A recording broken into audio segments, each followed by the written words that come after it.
दोस्तों जय हिंद। स्वागत है आपका ज्ञान की पिपासा चैनल पर।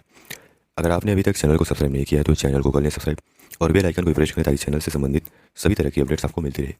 दोस्तों आज के इस वीडियो में हम बात करेंगे भारत में बनाए गए नियामकीय निकाय के बारे में, यानी भारत की प्रमुख रेगुलेटरी बॉडीज़ के बारे में, जो कि सरकार के द्वारा कई क्षेत्रों में यानी कई क्षेत्रों को रेगुलेट करने के लिए कुछ नियामकीय निकाय बनाए गए हैं, रेगुलेटरी बॉडी बनाई गई हैं।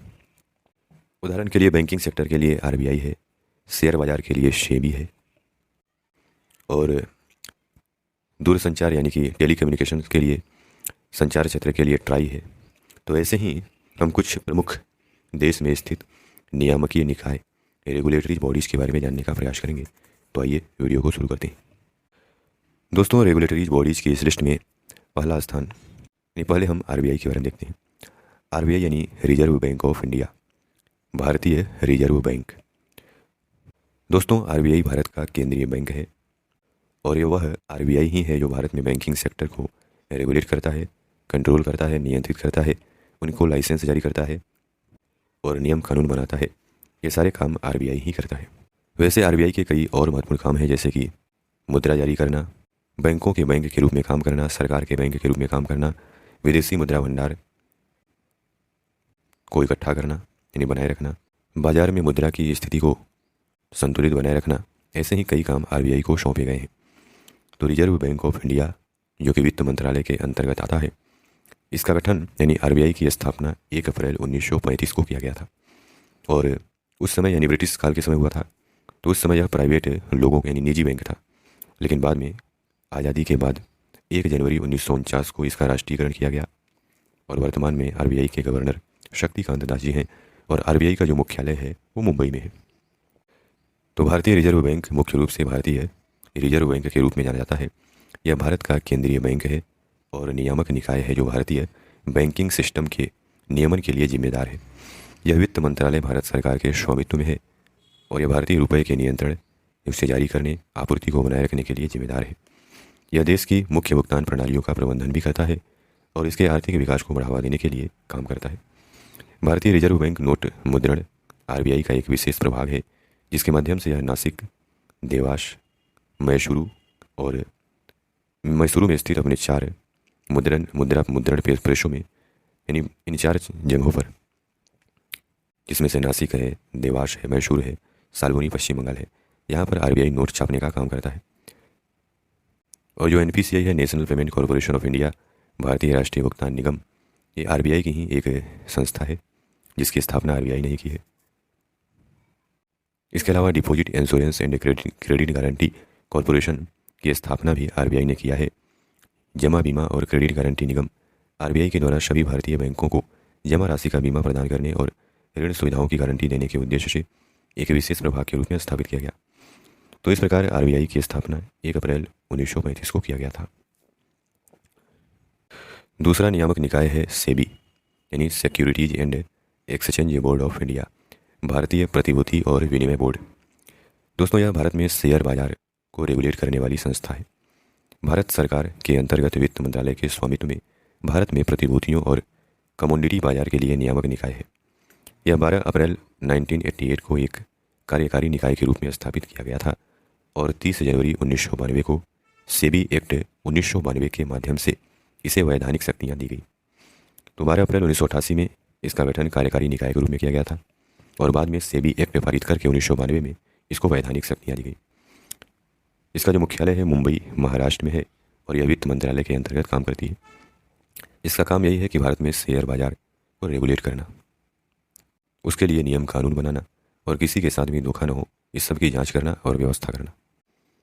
भारतीय प्रतिभूति और विनिमय बोर्ड की प्रस्तावना भारतीय प्रतिभूति और विनिमय बोर्ड के बुनियादी कार्यों का वर्णन इस प्रकार करती है।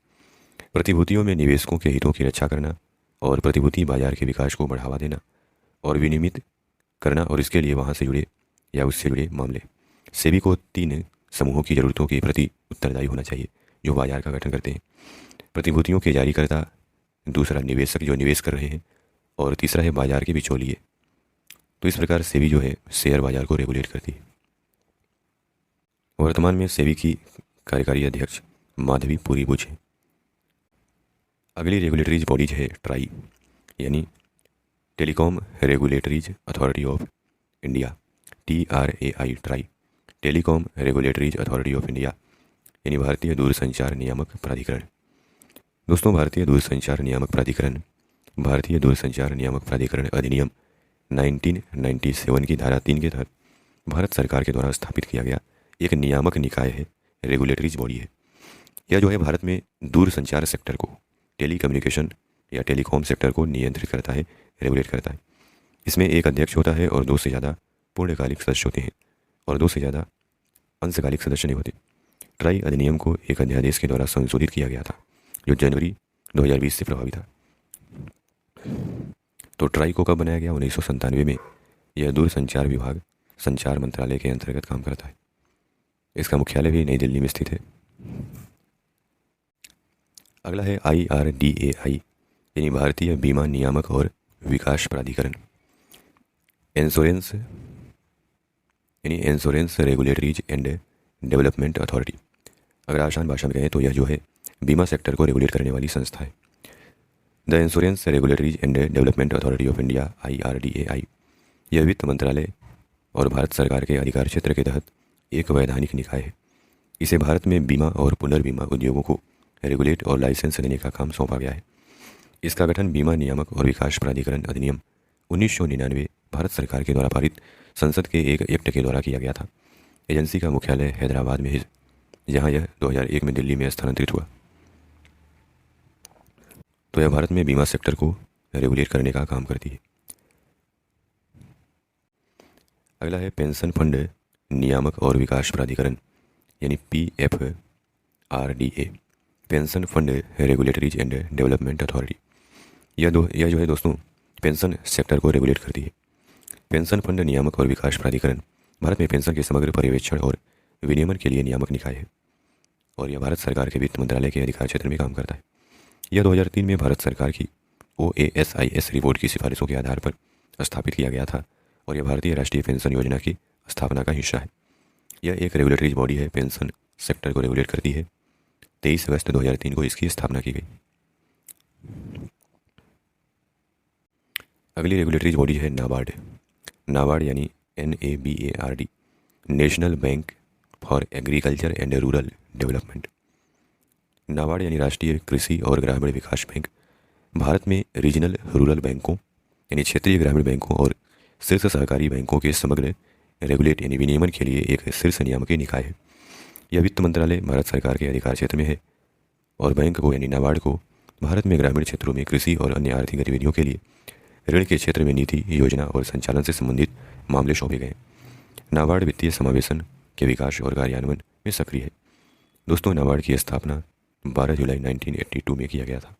यह एक रेगुलेटरी बॉडी है, जैसे कि इसके नाम में ही है, कृषि और ग्रामीण विकास पर मुख्य फोकस रहेगा इसका। कृषि विकास, ग्रामीण विकास, क्रेडिट योजना, पुनर्वित्त, रीजनल रूरल बैंकों का पर्यवेक्षण, शीर्ष सरकारी बैंकों का पर्यवेक्षण इसका काम है। अगली रेगुलेटरी बॉडी है सिडबी। सिडबी यानी भारतीय लघु उद्योग विकास बैंक। सिडबी यानी small industries development bank of India. यह एक रेगुलेटरी बॉडी है। भारत में सूक्ष्म, लघु और मध्यम उद्यम वित्त कंपनियों के समग्र लाइसेंसिंग और विनियमन के लिए सर्वोच्च नियामकीय निकाय है। यह वित्त मंत्रालय भारत सरकार के अधिकार क्षेत्र में है।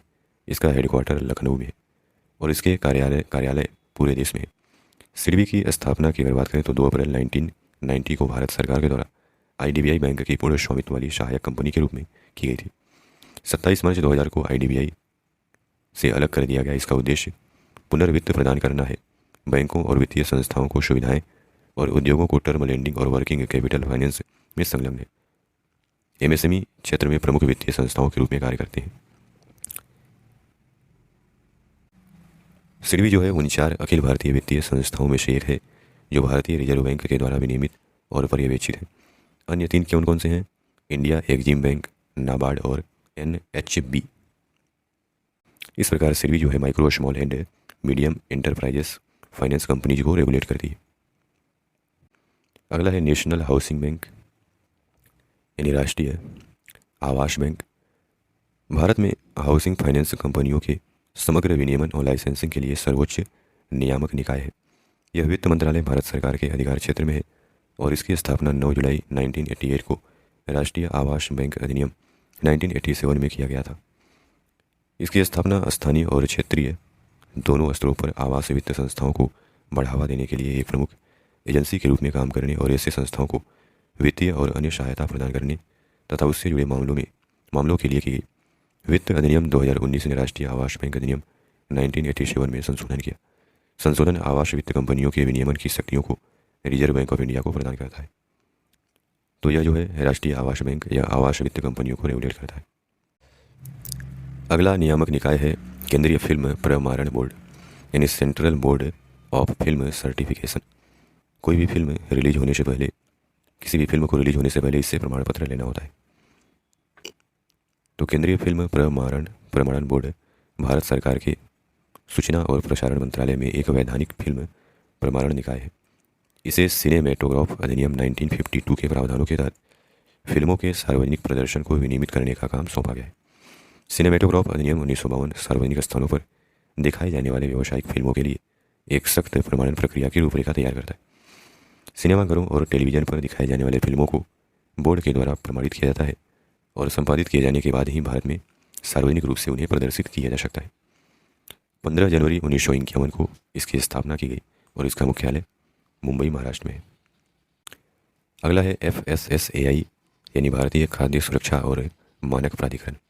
यानी आपने देखा होगा कोई भी खाने पीने वाली वस्तु हो बाजार में उपलब्ध मिलती है, उसमें FSSAI का लोगो लगा रहता है, मतलब वह FSSAI के द्वारा प्रमाणित है। भारतीय खाद्य सुरक्षा और मानक प्राधिकरण यानी food safety and standard authority of India, यह भारत सरकार के स्वास्थ्य और परिवार कल्याण मंत्रालय के तहत स्थापित एक वैधानिक निकाय है।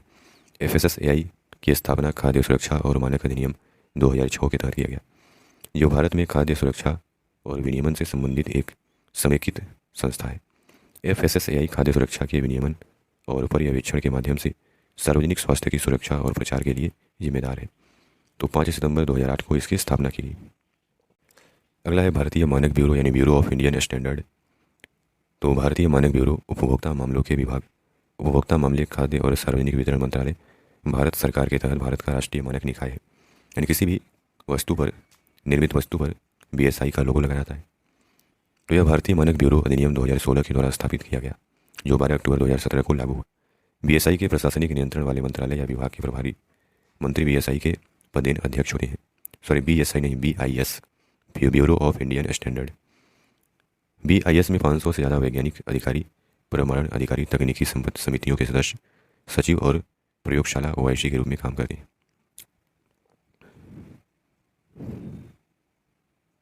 संगठन पहले भारतीय मानक संस्थान ISI था, जिसे उद्योग विभाग और आपूर्ति संख्या सितंबर 1946 में संकल्प के तहत स्थापित किया गया था।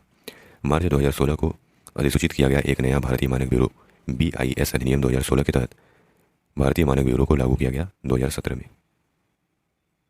अगला है BCCI यानी board of control for cricket in India, यानी भारतीय क्रिकेट कंट्रोल बोर्ड।